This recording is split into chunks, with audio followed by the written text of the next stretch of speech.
Good morning, students. Today we are going to start a new chapter of chemistry, chapter 3, atoms and molecules. The first thing we should know what is the difference between atoms and molecules. Okay, so what do we mean by atom? Now in ancient time we have defined, we came to know only about matter. At that time the scientists they said that if we go on dividing matter, a stage will come when particles obtained cannot be divided further. It means that it will be the smallest particle which cannot be divided further.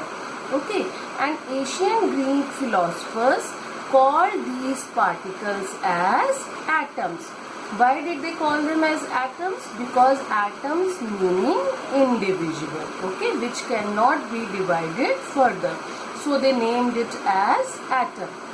In the same way, Indian philosopher also, Maharishi Kanar, he named these particles as Parmanu. Parmanu means the smallest particle which cannot be divided further. By the end of 18th century, scientists become interested in finding out how and why elements combine and what happens when they combine. Okay, it means that the basics of chemistry has started by the end of 18th century. So we came to know about atom. And what are molecules? Molecules are the combination of atoms when they combine chemically. They are called as molecules, and in which form they independently exist. Okay, suppose as we know oxygen exists in which form? It exists in form of O2.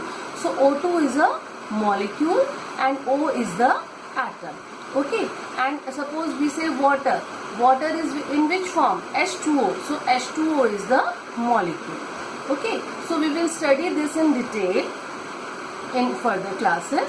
Now, I just want to know that by the end of 18th century, Antony and Lavoisier laid the foundation of chemical sciences by establishing two important laws of chemical combination. What are these two important laws of chemical combination? Number one is law of conservation of mass, which was given by Antony and Lavoisier. And the other law is law of constant proportion, which was given by Joseph L. Proust. Now we will study these laws in detail. Now the first is law of conservation of mass. Okay, so we will prove what is law of conservation of mass, that mass cannot be created nor destroyed in a chemical reaction. Okay, and we will prove this law with the help of an activity. This activity is given in your book as activity 3.1.1. Okay, what we have to do in this activity, we will take one set of chemicals X and Y. Okay, so here three sets are given in your book. You can take any one set of chemical of X and Y.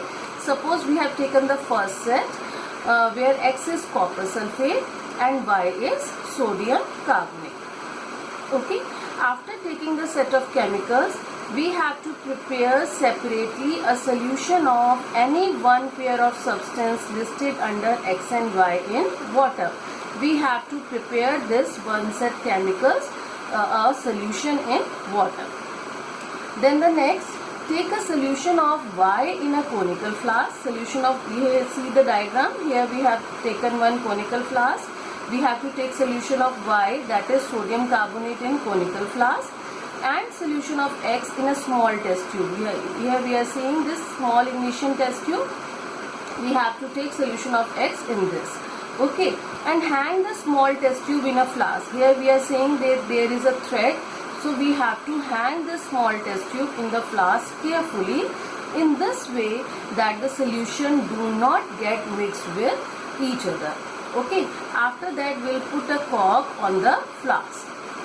So now the question arises, why we put the cork on the flask?